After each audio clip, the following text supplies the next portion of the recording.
میری حالت دیکھتا تو محفوظ ہوئے بنا نہ رہتا کہ میں ایک سبزی کی دکان کے سامنے ایک بینچ پر سکتے کی حالت میں منجمد ہو کر ایسے بیٹھی تھی جیسے کسی پرائمری کلاس کا بچہ اپنے استاد سے کوئی دلچسپ کہانی سن رہا ہو یا کوئی اپنی دادی سے کوئی ہورر سٹوری سن رہا ہو۔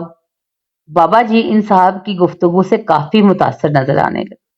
نہ صرف بابا جی بلکہ میرے دماغ کے بھی کافی طبق روشن ہو گئے۔ بابا جی نے انتہائی مزید انا آواز میں کہا کہ واہ صاحب جی، آپ نے 16 آنے کی کھری اور سچی بات کی۔ میں آج سے ہر ملنے جلنے والے کو آپ کی سمجھائی ہوئی یہ بات سمجھاؤں گا۔ مجھے سب سمجھ آ گیا۔ بابا جی اور بھی بہت کچھ کہے جا رہے تھے اور ساتھ ہی ساتھ اپنی پوتی کو بھی پیار کرتے جا رہے تھے۔ ان صاحب کے چہرے پر خوشی اور فتح کا تاثر لیے بھرپور مسکراہٹ تھی۔ انہوں نے بابا جی کا شکریہ ادا کرتے ہوئے سبزی کا ٹیلا اٹھایا اور بابا جی سے گرم جوشی سے ہاتھ ملاتے ہوئے وہاں سے چل دیے۔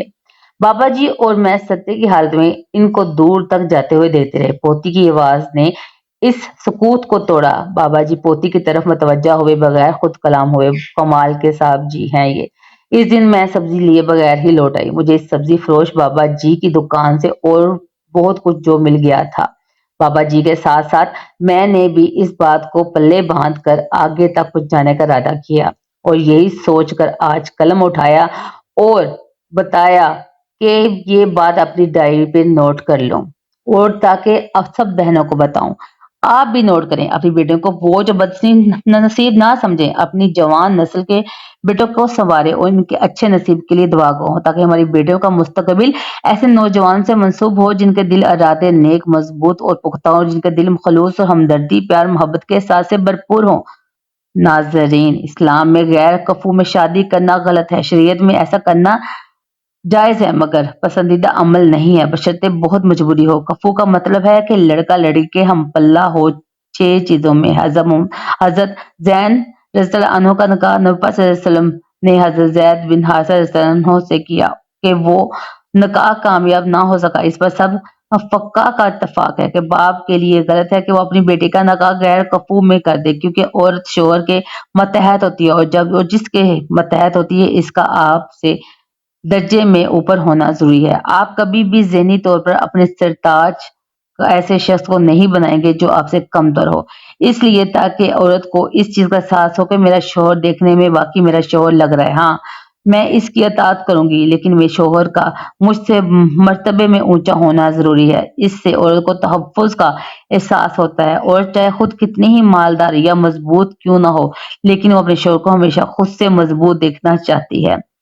اب اگر ایک بریگیڈیئر کی بیٹی اور اس کی شادی ایک بالکل لو لیول کے بندے سے ہو جائے، وہ بھی مسلمان میں جنت میں بھی جائے گا لیکن یہ جوڑا آپس میں چلے گا نہیں، کیونکہ اسلام دین فطرت ہے، وہ وہی بات کرے گا جو کہ فطرت کے موافق ہے۔ ایک شخص حضرت علی رضی اللہ عنہ کے پاس آیا اور عرض کرنے لگا، یا علی، میں اپنی بیٹی کی شادی کیسے آدمی سے کروں کہ میری بیٹی ہمیشہ سکھی رہے اور کوئی دکھ اور پریشانی اس کے پاس نہ آئے؟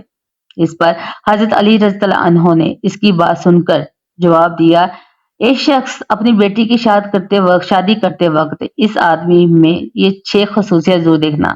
محترم ناظرین، یہ بات ذہن نشین رہے کہ یہ ہدایت مرد کے لیے نہیں ہے۔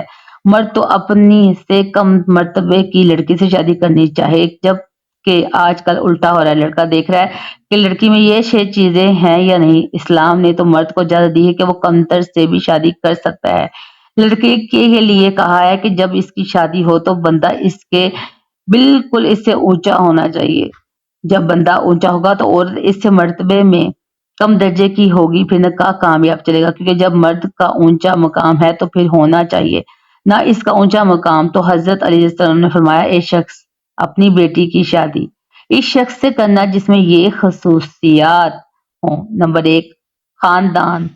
حضرت علی رضی اللہ عنہ نے فرمایا، اپنی بیٹی کی شادی اچھے حسب و نسب والے خاندان میں کرنا، کیونکہ انسان میں خوبیاں اس کے اچھے خاندان سے آتی ہیں۔ کچھ لوگ کہتے ہیں کہ خاندان کچھ نہیں ہوتا، تو ایسا نہیں ہے۔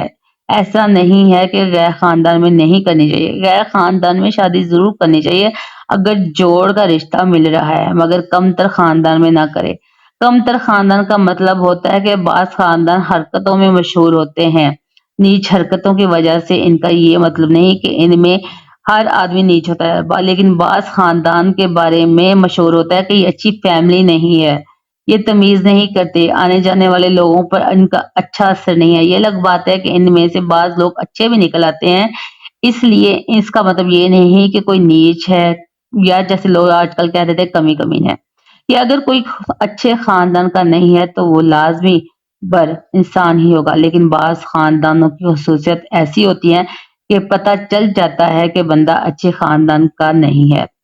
تو حضرت علی رضی اللہ عنہ نے فرمایا کہ ایک شخص اپنی بیٹی کی شادی اچھے خاندان میں کرنا۔ نمبر 2، پیشہ۔ حضرت علی رضی اللہ عنہ نے فرمایا کہ اپنی بیٹی کی شادی اس لڑکے سے کرنا جس کا پیشہ اچھا ہو۔ لڑکی بہت اونچے خاندان کی ہے اور والدین اس کی شادی بالکل ایک لو لیول کے آدمی سے کر رہے ہیں تو یہ رشتہ بے جوڑ ہوگا، نہیں چلے گا۔ نمبر 3، حضرت علی رضی اللہ عنہ نے فرمایا اپنی ذہین بیٹی کی شادی کسی کم ذہن شخص سے نہ کرنا، ورنہ اس بیٹی کی زندگی اپنے ہاتھوں سے برباد کر دو گے۔ اگر والدین اپنی ذہین بیٹی کی شادی کسی لو لیول جو انمیچور ٹائپ کے شخص سے کر دیں گے، جو پڑھا لکھا نہیں ہوگا، جس کو سمجھ بوجھ نہیں ہوگی، تو وہ لڑکی سوچے گی کہ میں اپنے شوہر سے زیادہ سمجھدار ہوں اور اسے کچھ پتہ ہی نہیں ہے۔ کچھ لوگ ایسے ہوتے ہیں، اس بات کرتے ہیں کہ تو کوئی بندہ کہتا ہے کہ جب یہ چپ رہتا ہے تو اچھا تھا۔ اس شخص کو انمیچور کہا جاتا ہے۔ تھوڑا بہت فرق تو ہوتا ہے مگر بالکل ہی باولا ہے۔ تو ذہین لڑکی کا گزارا ایسے شخص کے ساتھ نہیں ہوتا۔ نمبر 4، حضرت علی رضی اللہ عنہ نے فرمایا کہ اپنی بیٹی کی شادی مال والے شخص سے کرنا۔ اگر اپنی بیٹی کی شادی کے بعد سکھی دیکھنا چاہتے ہو تو یہاں پر مال کا مطلب وہ نہیں ہے جو کہ آج کل کے زمانے میں لیا جائے۔ ہمارے ہاں دولت کا مطلب بینک بیلنس زیادہ ہو، اس کو شریعت نہیں دیکھتی کیونکہ پیسہ آنے والی چیز ہے۔ دولت کا مطلب ہے کہ وہ اتنا مہر دینے پر قدرت رکھتا ہو جتنا مہر اس خاندان میں لڑکی کا ہوتا ہے۔ شریعت دولت کو اس لیے نہیں دیکھتی کیونکہ آنے جانے والی چیز ہے دولت۔ کوئی آج غریب ہے تو کل پیسے آ سکتے ہیں۔ جو لوگ ایسے ہیں جو کہ شادی سے پہلے امیر تھے مگر شادی کے بعد مفلسی کا شکار ہو گئے، اس لیے اگر دونوں ہاتھ پاؤں سلامت ہیں تو شریعت آپ کو دولت مند مانتی ہے کیونکہ آپ کما سکتے ہیں۔ تو حضرت علی رضی اللہ عنہ نے اس شخص سے فرمایا کہ بیٹی کی شادی مال والے شخص سے کرنا۔ نمبر 5، اسلام میں حضرت علی رضی اللہ عنہ نے فرمایا اس شخص کو نصیحت کی کہ ایک فلاں شخص اپنی بیٹی کی شادی کسی دیندار آدمی سے کرنا۔ اگر چاہتے ہو کہ تمہاری بیٹی ہر دکھ سے آزاد ہو، اس کا مطلب یہ ہے کہ اگر لڑکی دیندار ہے اور لڑکا کسی کبیرہ لانیہ گناہ میں مبتلا ہے تو وہ بھی اس لڑکی کا جوڑ نہیں ہے کیونکہ یہ اچھے جوڑ کی شادی نہیں ہے۔ لڑکا تو عیسائی لڑکی سے بھی شادی کر سکتا ہے لیکن وہ کمتر ہے اور اس کے ماتحت ہوگی، لیکن لڑکی کا نکاح کرتے وقت والدین کو دیکھنا پڑے گا کہ لڑکی اگر دیندار ہے، پردہ دار ہے تو آپ اس کی شادی کسی شرابی بندے، بے دین بندے سے نہیں کر سکتے، یہ غلط ہو جائے گا اور آپ کی بیٹی سکھی نہیں رہے گی اور اللہ تعالیٰ قیامت والے دن آپ سے پوچھے گا کہ تمہاری بیٹی اتنی حیادار تھی، اس کی شادی تم نے ایسے شخص سے کیوں کر دی؟ اس لیے حضرت علی رضی اللہ عنہ کے فرمان کے مطابق والدین اپنی بیٹی کی شادی بے دین شخص کے ساتھ نہ کریں۔ نمبر 6، حضرت علی رضی اللہ عنہ نے اس شخص کو شاید فرمایا کہ اگر تمہاری بیٹی عالمہ ہے تو اس کی شادی کسی غیر عالم سے کبھی مت کرنا ورنہ خوش نہیں رہ سکے گی۔ اس کے مطابق اگر کسی علم والی لڑکی کا کسی غیر عالم شخص سے نکاح کر دیں گے تو یہ بھی اس کے ساتھ ناانصافی ہوگی کیونکہ علم دین کی وجہ سے ایک برتری کا احساس پیدا ہوتا ہے۔ بیوی جانتی ہوگی کہ مجھے شریعت کا علم ہے مگر شوہر اس کا اتنا علم نہیں رکھتا، بے شک دنیاوی علوم میں وہ جتنا بھی ماہر ہو مگر دینی علوم میں فارغ ہے تو ایسی جگہ پر اپنی بیٹی خوش نہیں رہ سکے گی۔ تو حضرت علی رضی اللہ عنہ کے ارشادات کے مطابق والدین اپنی بیٹی کی شادی غیر کفو میں نہ کریں کیونکہ اس کو اسلام بھی پسند نہیں کرتا اور اس کا کوئی بھی حکم حکمت سے خالی نہیں۔ دعا ہے اللہ تعالیٰ سب کی بیٹیوں اور بیٹوں کے نصیب اچھے کرے، آمین۔ اور اللہ تعالیٰ آپ سب کا میرا سنانا اور آپ کا سننا جو ہے قبول کرے۔ اللہ تعالیٰ سب کی ہر مشکلات کو آسان کرے۔ ناظرین محترم، اگر آپ کو ویڈیو اچھی لگے اللہ تعالیٰ کے پیارے 99 ناموں میں سے ایک نام کمنٹ میں ضرور لکھیے گا، میں کروں گی آپ کے کمنٹ کا انتظار۔ مجھے دیجیے اجازت، اپنا رکھیے خیال، اللہ حافظ۔